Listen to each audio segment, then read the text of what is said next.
Battersea Power Station used to be an eyesore. These chimneys stuck out like sore thumbs. No fancy shopping arcade or luxury apartments in this neck of the woods. This whole area was abandoned, left in disrepair for over 30 years. I know that because all my best friends from Imperial College London lived in Battersea while we were at uni. We had to walk from South Kensington, across the really nice Chelsea, over these bridges to the south of the River Thames.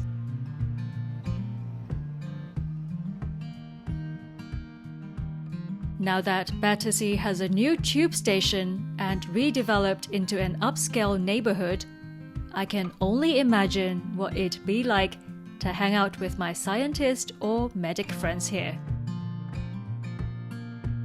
If you'd like to bring a date or children here, what would you say about Battersea Power Station to impress them?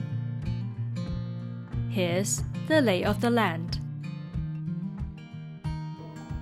Battersea Power Station is a decommissioned coal-fired power station. Or I should say, two power stations, Battersea A and Battersea B. People working in the energy sector can tell you that coal or nuclear power plants have a limited operating lifetime before they have to retire.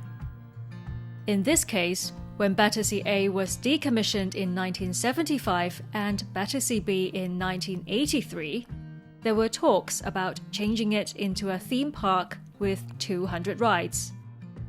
But when builders lifted off the roof of the boiler house, they found extensive sulfur damage to the wall. Unfortunately, dumping toxic waste to the River Thames wasn't an option. The person who took the theme park proposal to Mrs. Margaret Thatcher was the owner of Alton Towers, and this project almost bankrupted him. It wasn't until a consortium of Malaysian companies bought it in 2012 for £400 million. That's why the shopping arcade has a Malaysia Square. The opening ceremony of Battersea Power Station in 2022 was officiated by the King of Malaysia.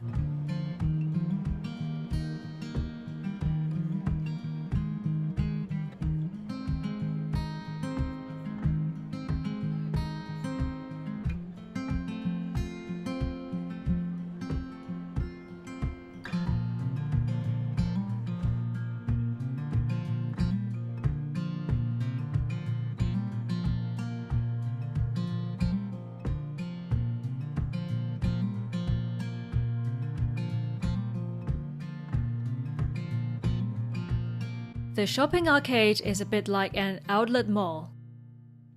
It tries to promote family activities and contemporary art exhibitions. But it's the architectural design and history that are the key talking points. I've included a few links in the description box just for reference.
This wall has a timeline that focuses more on the cultural impact.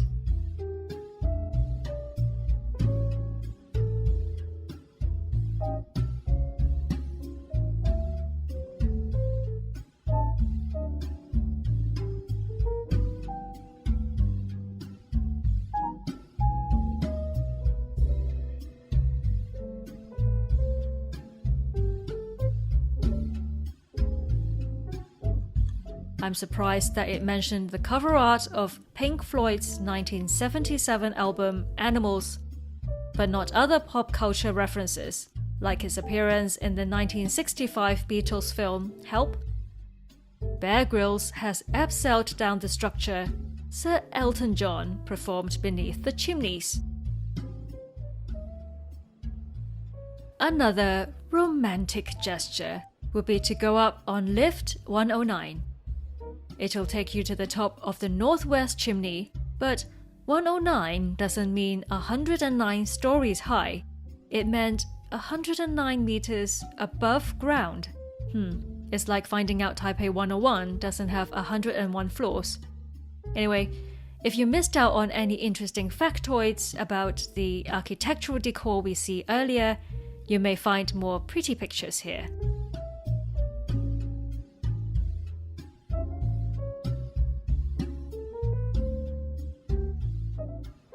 Speaking of animals, you could also bring your four-legged friends inside.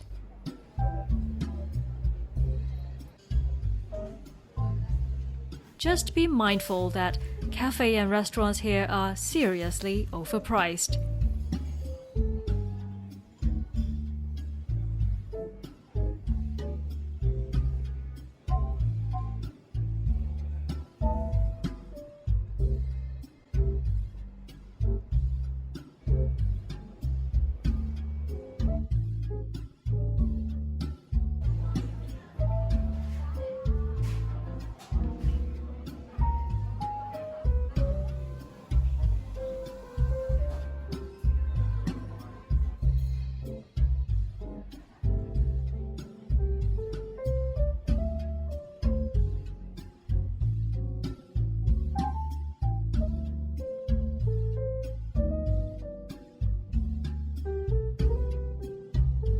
Obviously, Battersea Power Station wasn't intended for scientists, architects, or engineers to show off their technical jargons.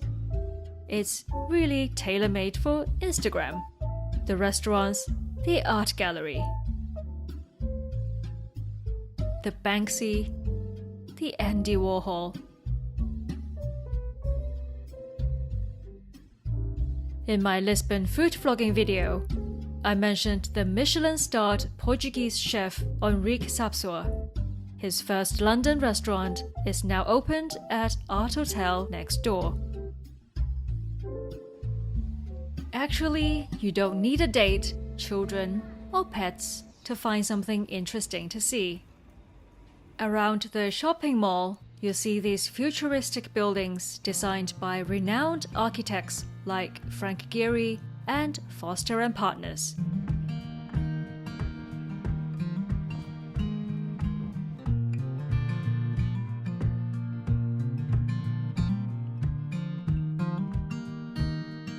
Honestly, my memory of Battersea was just a nice brunch place called Chelsea Bun, once served the best French toast outside of Hong Kong. It's now closed down. The rest of Battersea and Nine Elms still have a little run-down, deserted feel.